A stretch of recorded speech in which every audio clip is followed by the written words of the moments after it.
Saya percaya bahwa Tuhan yang kita sembah nggak pernah berubah, amin. Ya, di mana kita merasakan Tuhan waktu kita kumpul bersama-sama, kita meninggikan Yesus, meninggikan Tuhan.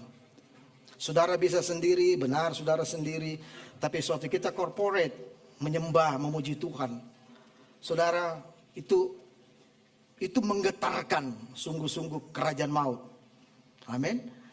Semua ikatan itu akan terlepas sewaktu kita memuji Tuhan, menyembah Tuhan. Kita perlu ekspresi, perlu. Dan iblis sangat takut dengan hal seperti itu. Itu alasannya kita kumpul hari Minggu. Ya, masih dalam series Include Someone. Bagaimana kita hidup bersama-sama. Saya ingin sharing, saya beri judul Life Together. Ya, tetap hidup bersama. Sungguh alangkah baiknya dan indahnya apabila saudara-saudara diam bersama-sama dengan rukun. Ya, sungguh alangkah baiknya ya apabila kita bersama-sama, kita berdiam ya dan hidup dalam kerukunan, saudara. Hidup bersama-sama. Ya, cenderung sekarang orang suka hidup sendiri. Ya, lebih kepada selfish, individualisme. Ya, tidak butuh orang lain. Kita nggak sadar kita bawa ini di keluarga kita. Suami seperti nggak butuh istri, istri seperti nggak butuh suami. Semua formalitas. Sepertinya seperti itu. Dalam satu kelompok kita berkelompok, tapi kita nggak pusing satu dengan yang lain. Kita boleh satu gereja, kita nggak peduli satu dengan yang lain. Who knows? Kita nggak tahu. Saudara selesai, ya pulang begitu saja. Saya thank you, happy Sunday. Kemudian ya udah, lu punya pergumulan sendiri-sendiri. Amin. Masing-masing tanggung sendiri. Kita punya beban sendiri-sendiri.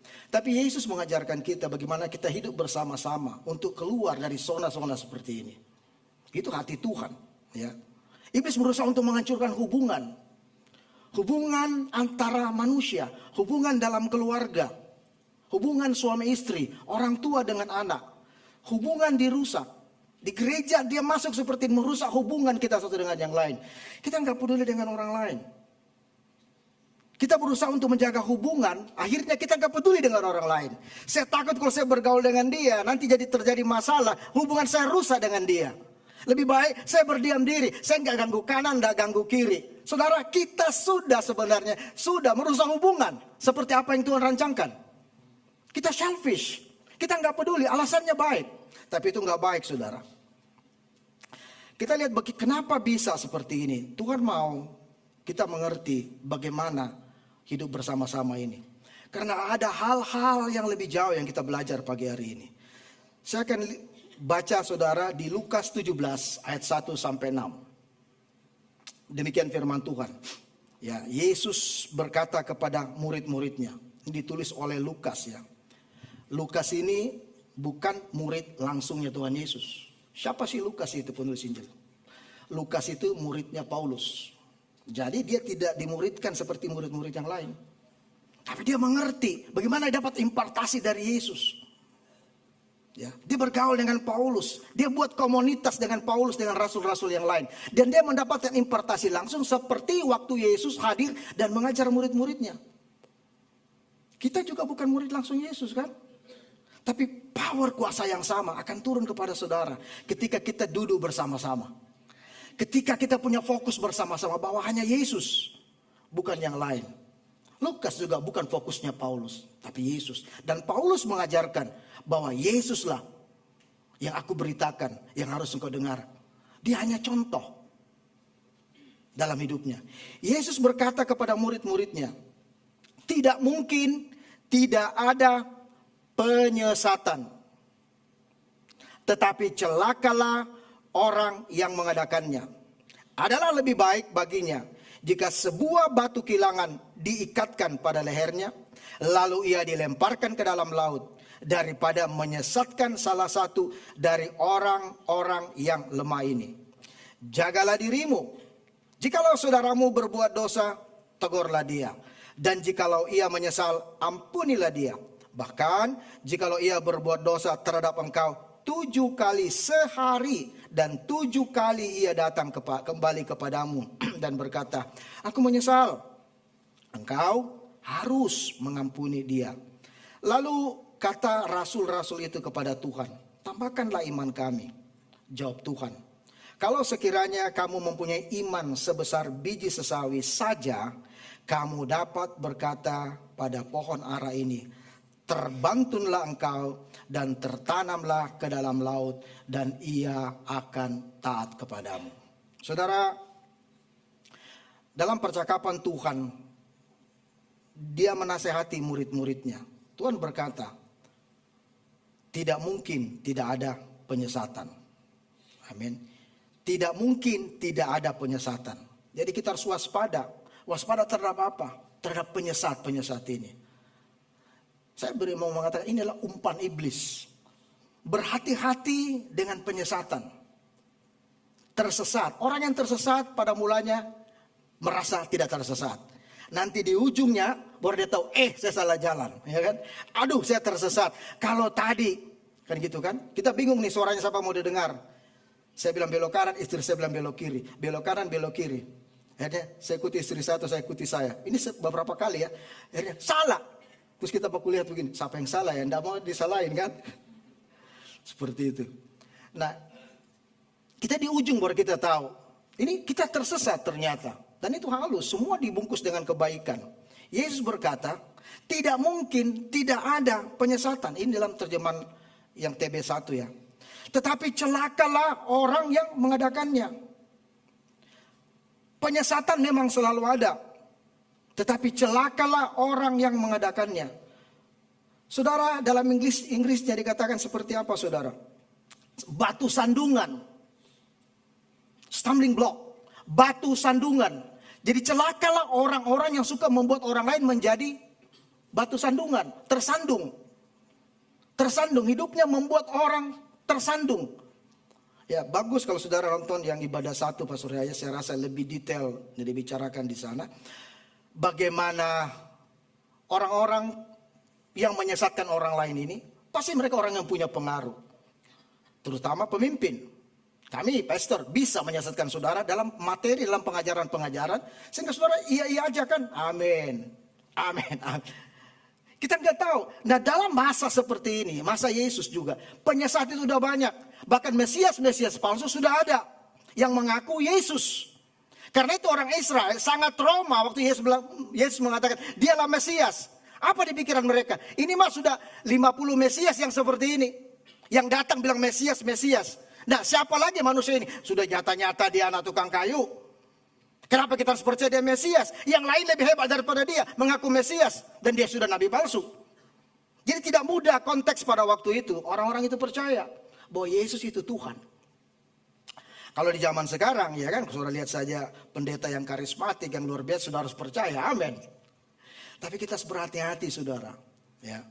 Kita tersesat pada akhirnya nanti. Tidak mungkin tidak ada penyesatan. Apakah penyesatan itu? Dalam bahasa aslinya saudara, dalam bahasa Yunani Greek dikatakan skandala atau skandalon. Skandalon kata kerjanya ini jerat. Ini jebakan seperti ini. Untuk perangkap binatang-binatang di hutan. Dan binatang-binatang ini masuk, biasanya ditaruh umpan di dalam. Dan binatang ini masuk. Dan dia terjerat di dalam. Seperti begini saudara. Orang-orang perjanjian baru, dalam perjanjian baru, mereka, orang-orang Yahudi, sangat-sangat sensitif, sangat hati-hati namanya penyesat. Karena itu ini menjadi metaforis. Ini menjadi gambaran. Ini menjadi hiasan bahasa Alkitab seperti ini. Yesus mengatakan metaforis seperti ini untuk mengatakan hati-hati terhadap jebakan, hati-hati terhadap jerat, hati-hati. Karena semua dibungkus dengan baik, pada mulanya baik. Kamu harus berhati-hati, jangan kamu masuk dalam jebakan-jebakan setan seperti ini. Ini skandalon. Ya. Sehingga orang-orang ini tidak menyadari, ya, penyesat. Dan ini serius. Tuhan mengatakan hati-hati. Ada perbandingan. Kamu harus berhati-hati dalam hidup kekristenanmu. Jebakan itu banyak. Ranjau di mana-mana saudara. Itu penyesatan. Tapi Yesus berkata celakalah orang yang menyesatkan. Nah, sebentar kita lihat saudara. Dan Yesus mengatakan penyesat ini lebih baik diberi batu kilangan dan dibuang ke dalam laut. Berarti Yesus konsen sekali terhadap penyesat dan orang yang disesatkan. Penyesat ini, saudara tahu batu kilangan, batu besar untuk anggur, diperas dan bumbu-bumbu kalau sekarang apa ulekan kira-kira begitu ya. Dan lebih baik ini ditaruh di dirinya kemudian dicampakkan ke dalam laut. Karena Yesus sangat berhati-hati dan berkata bahwa penyesat-penyesat ini sangat berbahaya saudara. Kita tidak menyadari. Yesus bilang berhati-hatilah. Khususnya orang-orang yang tulus hatinya. Khususnya orang-orang yang haus dan lapar. Saya punya banyak pengalaman melihat orang-orang yang haus dan lapar akan Tuhan. Mudah percaya. Apalagi kalau mereka punya masalah, punya persoalan. Pasti mudah. Pakai nama Tuhan aja kira-kira langsung kita ikut. Yesus berkata orang-orang yang lemah. Orang-orang yang lemah. Orang-orang yang tulus hatinya. Gampang sekali tersesat. Pada zaman ini konteks saudara. Dan ini bukan pengajaran yang baru. Sinkritisme. Pada zaman itu, ini saya bicara konteks ya pada zaman dan sampai hari ini. Perpaduan, paham-paham, aliran-aliran agama-agama atau kepercayaan. Sampai hari ini itu ada. Ya, berapa banyak dari saudara yang Kristen tapi masih percayai hal-hal seperti ini? Berapa banyak dari kita ke gereja tapi kita masih mempraktekkan ritual-ritual sinkritisme seperti ini? Apa yang lebih modern saat ini? Dan sinkritisme itu terus menjelma sesuai era modern saat ini. Apa yang kita suka lihat? Suka ramalan saudara? Saudara melihat seperti ini. Dan saudara percaya satu perkataan yang orang pernah mengatakan, hei kamu akan seperti ini. Dan saudara pegang, itu hal yang gak baik. Dan itu seperti membangun kepercayaan yang salah, ungodly belief dalam diri kita. Katanya saya nggak pernah mungkin maju. Karena masalah memang seperti dari turunan saya, dari nenek moyang saya. Dan orang pintar ini pernah mengatakan. Ini kepercayaan yang salah. Saudara, kita harus berhati-hati. Saya hanya mau sampaikan apa yang saya rasa Tuhan pesan buat kita. Dan ini saya rasa ini banyak di antara orang-orang Kristen. Saya berdua nggak ada di sini. Yang saya temui di luar. Punya pikiran seperti ini. Dia percaya Yesus. Karena itu kita nggak bisa percaya kepada dua Tuhan. Percaya kepada hal-hal seperti ini dan percaya kepada Yesus. Tidak mungkin. Saudara harus mencintai salah satunya. Kita nggak bisa berkenan dengan cara seperti ini. Saudara, apa yang dikatakan lagi saudara mengenai ini? Ajaran-ajaran agama-agama. Agama-agama mengajarkan yang baik. Semua mengajarkan yang baik kepada kita. Tidak ada yang tidak baik kan? Semua baik. Pluralisme, toleransi, semua baik. Sehingga saudara, dia akan mengatakan seperti ini, moral. Jangan berbuat dosa. Tuhan membenci dosa. Baik gak itu? Baik. Hormati ayahmu, hormati ibumu. Baik. Semua yang baik. Jangan membunuh juga. Bahkan mengutip firman. Jangan mencuri. Jangan saksi dusta. Jangan. Semua kita bilang. Dan itu baik. Tapi saudara tahu ada satu yang tersembunyi. Ada satu yang tidak boleh. Yaitu. Jangan mengakui Yesus Tuhan. Ya toh saudara. Karena ini berkisar kepada masalah kita dibenarkan, dikuduskan, dibangkitkan sifat-sifat Allah, kemanusiaan Yesus, Alkitab sebagai firman Allah. Sehingga orang ini berkata, kamu harus takut Tuhan. Nah pertanyaan saudara, Tuhan yang mana? Tuhan yang mana? Semua kepercayaan agama akan mengajar seperti ini. Takutlah akan Tuhan. Jangan berbuat ini, jangan berbuat dosa, jangan berbuat ini. Saudara, kalau kita tidak hidup korporat belajar, duduk hari Minggu, tidak belajar saudara, tidak ngerti, kita akan gampang tersesat. Tuhan yang mana? konteks perjanjian lama orang, ini perjanjian lama perjanjian baru. Di perjanjian lama orang percaya namanya Allah Tuhan. Makanya pusatnya adalah teosentris, Tuhan Allah. Ya, agama-agama masih percaya Allah dan semua agama mengajar yang baik. Tapi kemudian Yesus datang menggenapi itu. Yesus namanya, Allah itu menjadi manusia, namanya Yesus. Dialah yang kita percaya. Kita bukan lagi teosentris, tapi kristosentris. Kristus yang menjadi tujuan kita. Bukan Allah yang tidak kita kenal. Bukan Allah yang ajar perbuatan baik. Tapi semua sudah digenapi oleh Yesus. Di mana pikiran kita sekarang? Atau perbuatan baik? Amin. Dia Allah. Kita belajar tentang Allah. Akhirnya orang interpretasi buat bermacam-macam Allah menjadi ilah. Supaya orang tidak tersesat dengan namanya perbuatan baik. Dengan namanya teologi agama. Yesus menjadi manusia. Dan dirinya. Dia perkenalkan dirinya. Dia Tuhan. Sehingga kita tidak terjebak lagi dengan Allah. Seperti itu. Tapi Yesus. Fokus saudara di Yesus. Pengajaran agama. Yang lain semua tahu. Ada penguasa yang tertinggi. Ada Allah. Tapi Yesus sudah menjadi manusia. Amin. Yesuslah yang diberitakan. Jadi iblis tidak takut saudara. Kalau saudara orang melayani. Dia nggak takut. Kita rajin ke gereja, nggak masalah. Perbuatan-perbuatan rohani, kelihatan rohani seperti agama-agama mengajar. Dia nggak takut. Selama kita tidak accept Jesus dalam hidup kita. Kita tidak mengakui Yesus. Berapa banyak orang terjebak? Saya juga dulu terjebak seperti ini. Saya belum kenal Yesus. Kita pikir dengan perbuatan baik. Kita pikir dengan kita rajin. Even dengan kita datang melayani.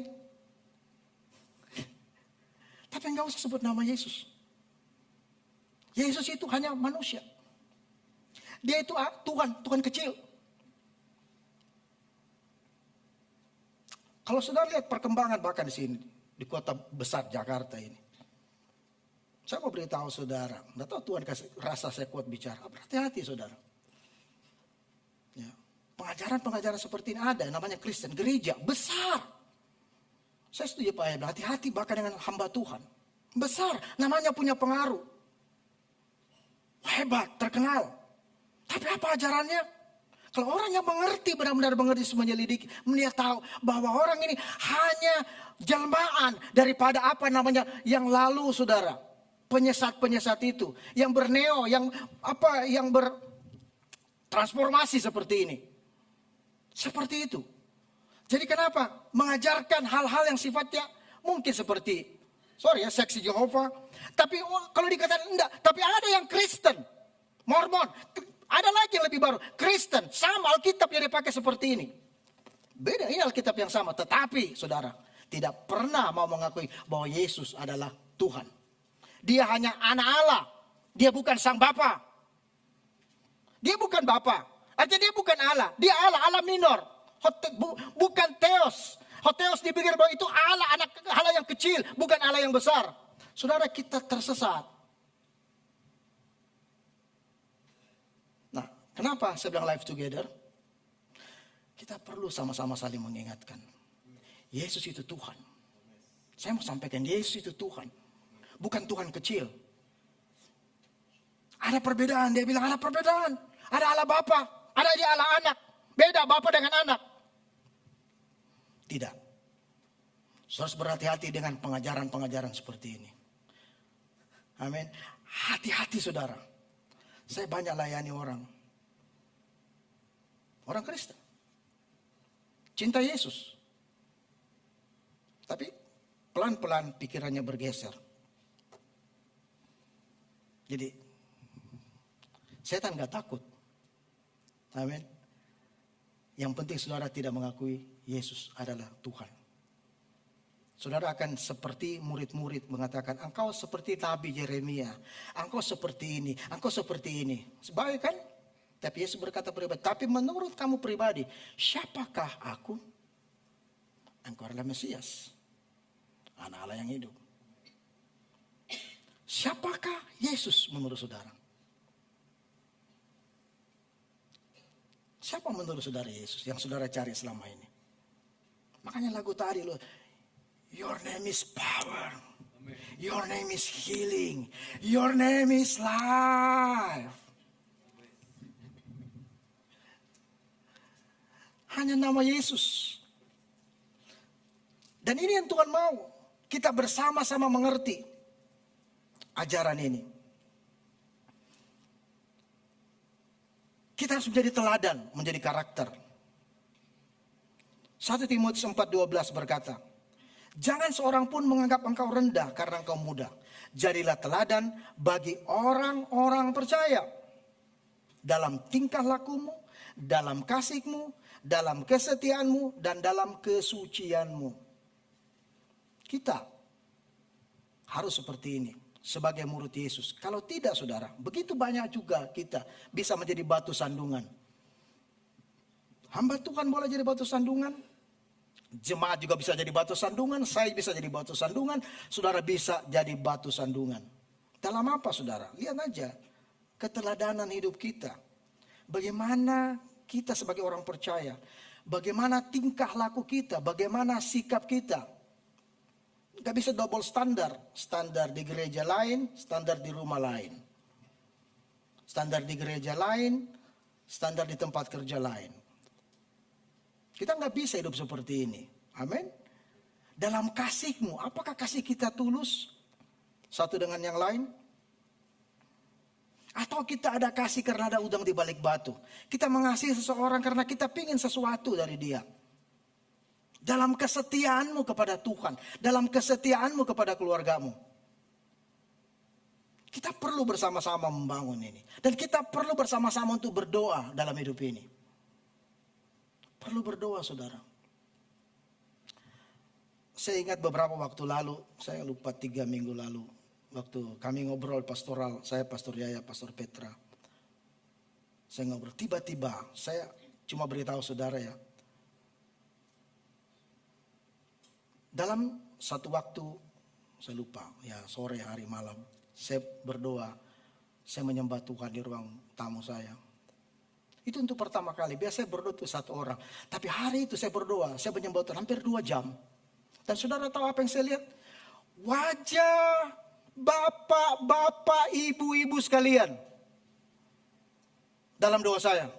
Saudara, 2 jam saya berdoa, saya menangis, saya mengingat wajah saudara. Dan saya berdoa buat setiap saudara keluarga saudara.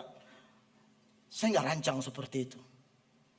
Saya gak rancang. Pada pertama saya hanya berdoa untuk kami bertiga. Karena supaya Tuhan berikan kekuatan kepada kami.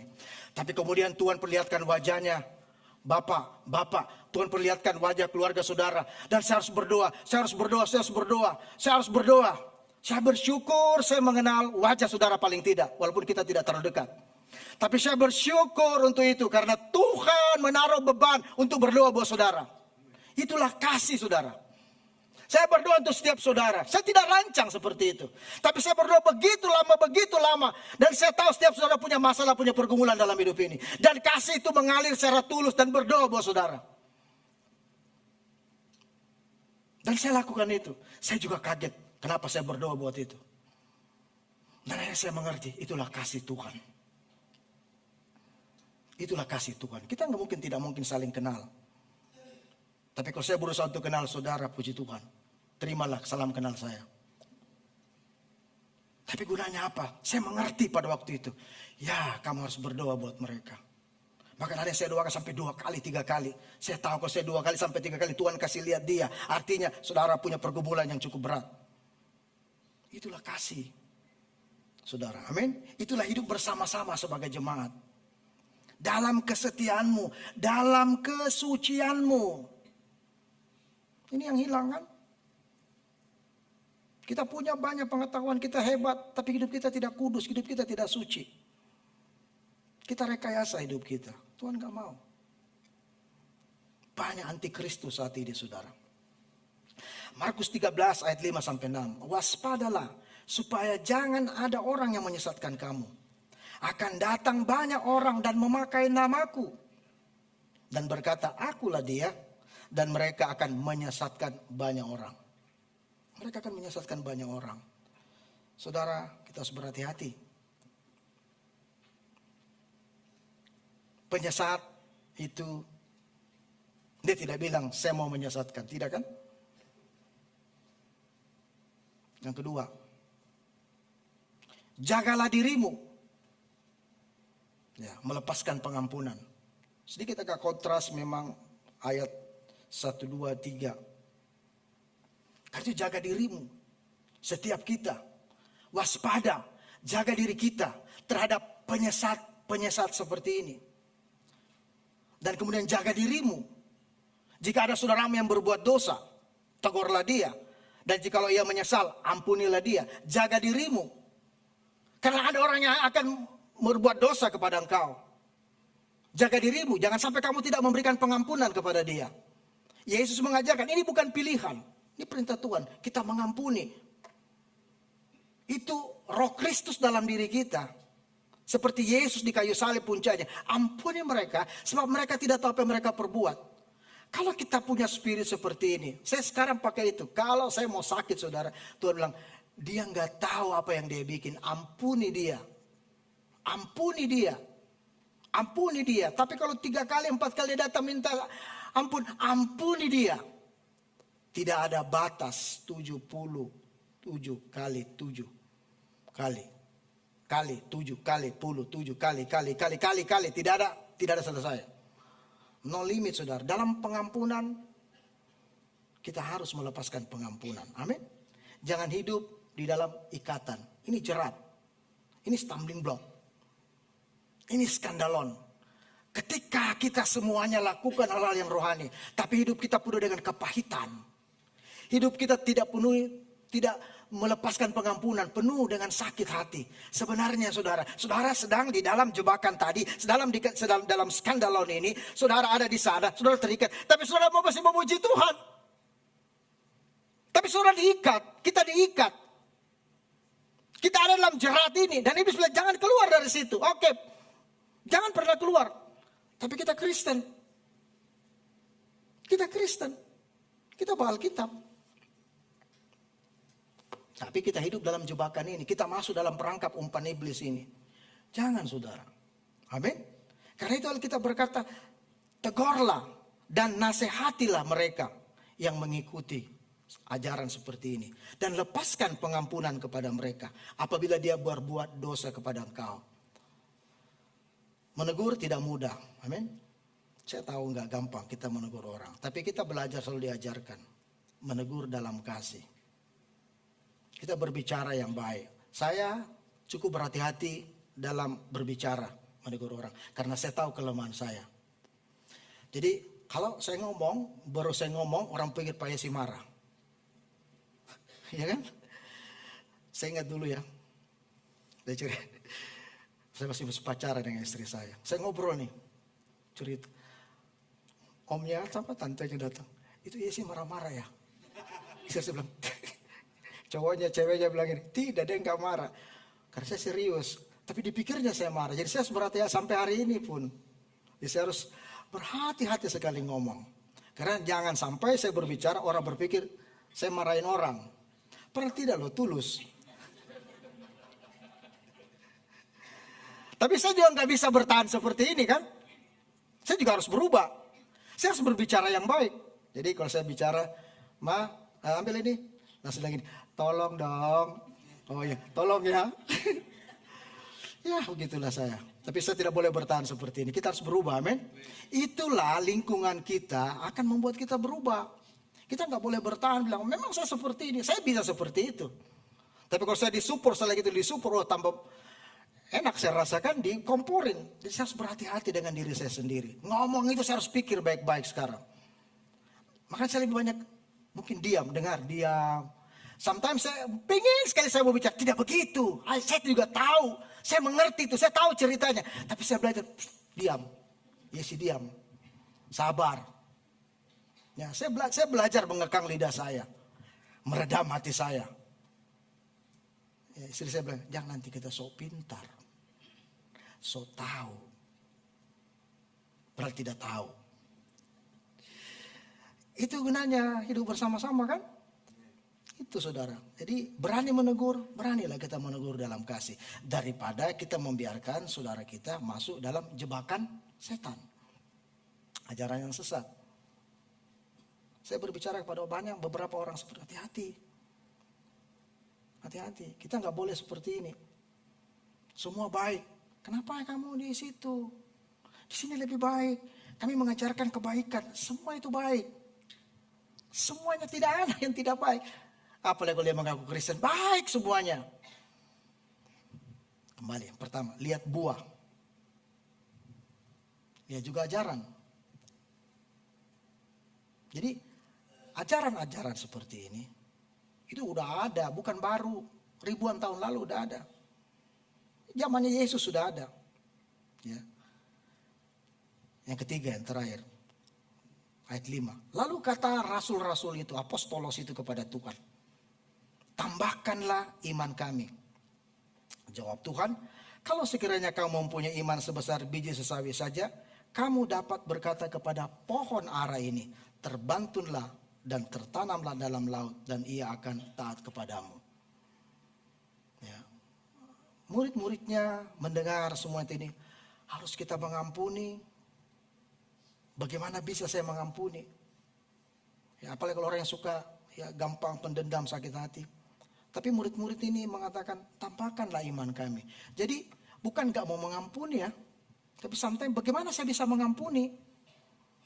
Kalau keadaannya separah ini. Yang mereka mengatakan seperti, kalau begitu Tuhan tambahkan iman kami. Ini bahasa aslinya, pistis, pisteon. Buatlah kepercayaan kami itu menjadi kuat. Buatlah kepercayaan kami itu menjadi setia. Karena tidak mudah untuk bertahan. Tidak mudah untuk konsisten dalam iman seperti ini. Kami mudah diombang-ambingkan. Apalagi kalau berat seperti ini. Tuhan berikan pistis itu kepada kami. Supaya kami setia. Supaya kami kuat. Melakukan apa yang kau perintahkan untuk mengampuni. Kepercayaan untuk kita stabil dalam iman kita. Untuk mau mengampuni orang lain. Karena itu enggak mudah. Tambahkan iman itu kepada kami. Gereja mula-mula, suatu mereka dianiaya. Mereka tidak bilang, Tuhan kami berdoa, Roh Kudus, singkirkanlah masalah-masalah ini. Enggak, mereka berdoa begini, sama. Tambahkan iman kami. Tambahkan iman kami supaya kami bisa berdiri. Kami bisa berhadapan dengan masalah-masalah yang di depan kami. Berikan kekuatan kepada kami. Supaya iman kami konsisten. Iman kami teguh. Iman kami establis. Untuk maju, untuk melihat hal-hal yang di depan kami. Yang susah, yang menjadi tantangan hidup kami. Itu gereja mula-mula lakukan seperti itu. Tambahkan iman kami. Itu maksudnya, bahasanya adalah berikan kesetiaan iman kepada kami. Berikan kesetiaan untuk percaya. Karena ini kami hadapi bukan hal yang mudah. Dan Tuhan berkata, kalau imanmu sebesar biji sesawi saja, kamu dapat memindahkan gunung. Sekali lagi. Jadi itu bukan kita kan, iman kita punya kah Bapak Ibu? Saudara punya iman dari awalnya. Kita terima Yesus karena kita beriman kepada Yesus. Tidak kan? Saya tidak kenal Yesus, saudara tidak kenal Yesus pada mulanya. Tapi siapa yang kasih iman? Tuhan. Tuhan taruh iman untuk percaya kepada Yesus. Jadi iman juga bukan kita punya. Iman itu milik Tuhan. Jadi berikanlah kepada kami Tuhan. Iman itu. Seperti apa yang kamu mau. Bukan kita. Saudara, Roma 8, 10 ayat 8. Firman itu dekat kepadamu, di dalam mulutmu, di dalam hatimu. Itulah firman iman yang kami beritakan. Firman iman. Iman kita. Karena firman. Firman itu Allah menjadi manusia dan berfirman. Iman timbul dari pendengaran waktu kita mendengar firman, waktu kita membaca firman. Timbul iman. Itu. Iman siapa? Bukan imannya kita. Iman dari Allah. Imannya Bapa, iman Yesus dalam diri kita. Kita dikatakan firman itu dekat kepadamu. Di dalam mulutmu, dalam hatimu. Dengan hati orang percaya. Dibenarkan.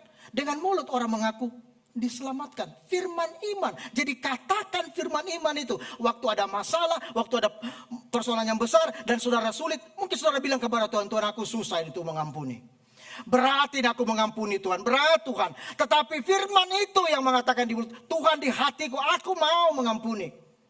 Dan aku harus berbicara kepada dia, aku ampuni, I forgive you, aku ampuni engkau. Bahkan saudara kita duluan mengatakan maafkan saya. I'm sorry, maafkan saya. Itu firman iman. Siapa yang kasih keberanian seperti itu? Tuhan. Kenapa? Karena kita baca firman. Bukan dari kita. Bukan karena kita hebat, karena kita punya iman. Saya nggak punya iman itu. Terus terang bukan hal yang mudah yang gampang untuk mengampuni. Bukan hal yang mudah yang gampang untuk melihat masalah besar dan berkata, apa saya bisa lalui ini? Tapi firman iman berkata, katakan kepada masalah itu. Seperti kau katakan kepada gunung itu, tercampaklah, maka dia akan tercampak. Bukan karena kau, tapi firman iman yang dari Yesus itu akan keluar. Dan iblis, masalah itu akan lari karena firman iman. Saudara, kita hanya alat untuk memperkatakan apa yang firman suruh kita katakan. Kita mengatakan gunung masalah ini beranjak, sakit penyakit ini pergi dalam nama Yesus. Setiap hari sekarang saya berkati tubuh saya. Saya juga takut sakit. Saya berkata, Tuhan kalau saya sakit saya mau kemana? Saya mau melayani Tuhan. Saya mau memberitakan Injil Kerajaan Tuhan. Tapi saya gak mau sakit-sakit nanti Tuhan di hari tua saya. Saya berdoa setiap kali saya mandi, saya siram badan saya. Saya mengatakan, aku berkati engkau ginjal, aku berkati engkau jantung, aku berkati engkau limpa paru, aku berkati engkau hati, aku berkati semua tubuhku, aku berkati Tuhan Yesus mengasihimu. Aku berkati, aku mau umur panjang Tuhan, aku mau beritakan kerajaanmu, aku berkati semua tubuhku ini. Tuhan jamah, engkaulah dokter segala dokter, tabib, sembuhkan. Apabila ada jaringanku yang rusak, Tuhan tolong sembuhkan Tuhan. Aku mau berbicara tentang Injilmu. Saya berdoa buat itu. Itu firman iman.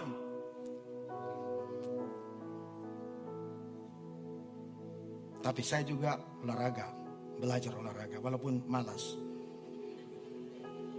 Nggak bisa hanya berdoa-berdoa kan? Apa yang saya bisa buat, saya buat. Itu dua hal, saya olahraga. Jaga makan. Nah itu yang susah dikontrol kan? Tapi untung ada istri kita. Atau anak-anak. Dad, jangan. Jangan malu-malu, oh iya ya.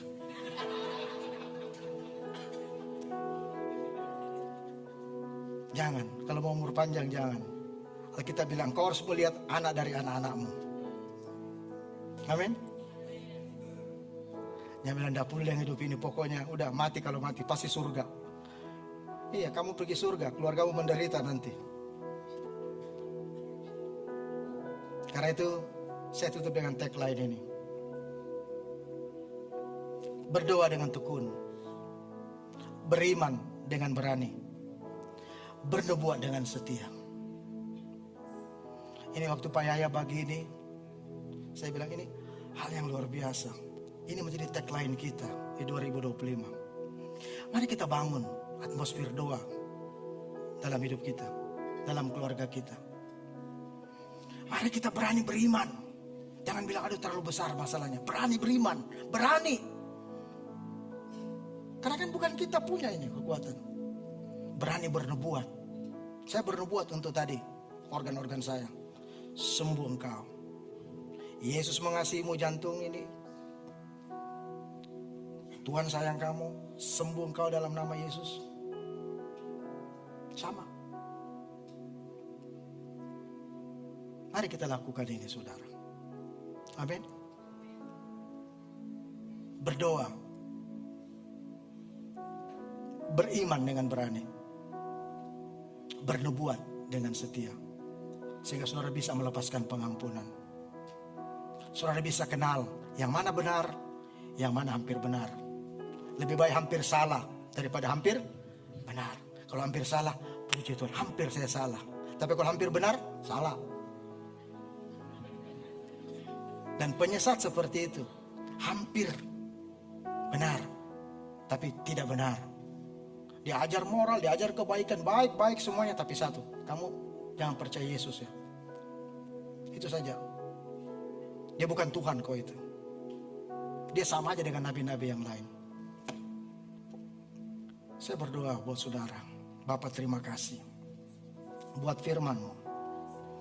Engkau mengurapi firman ini supaya kami tidak terjerat dalam umpan iblis, supaya kami bisa melepaskan pengampunan, supaya kami bisa berfirman seperti apa yang Kau ajarkan kepada kami. Di dalam nama Yesus, urapilah firman-Mu. Terpujilah Engkau. Tidak ada lagi ikatan yang mengikat kami, sakit penyakit, kepercayaan yang salah. Kami dilepaskan, kami dimerdekakan. Setelah kami berbicara, I speak Jesus, Yesus, iblis akan lari. Di dalam nama Yesus, iblis akan lari daripadamu. Ini doa kami, ini sembah kami. Haleluya. Setiap kita yang percaya, katakan amin. Tuhan berkati.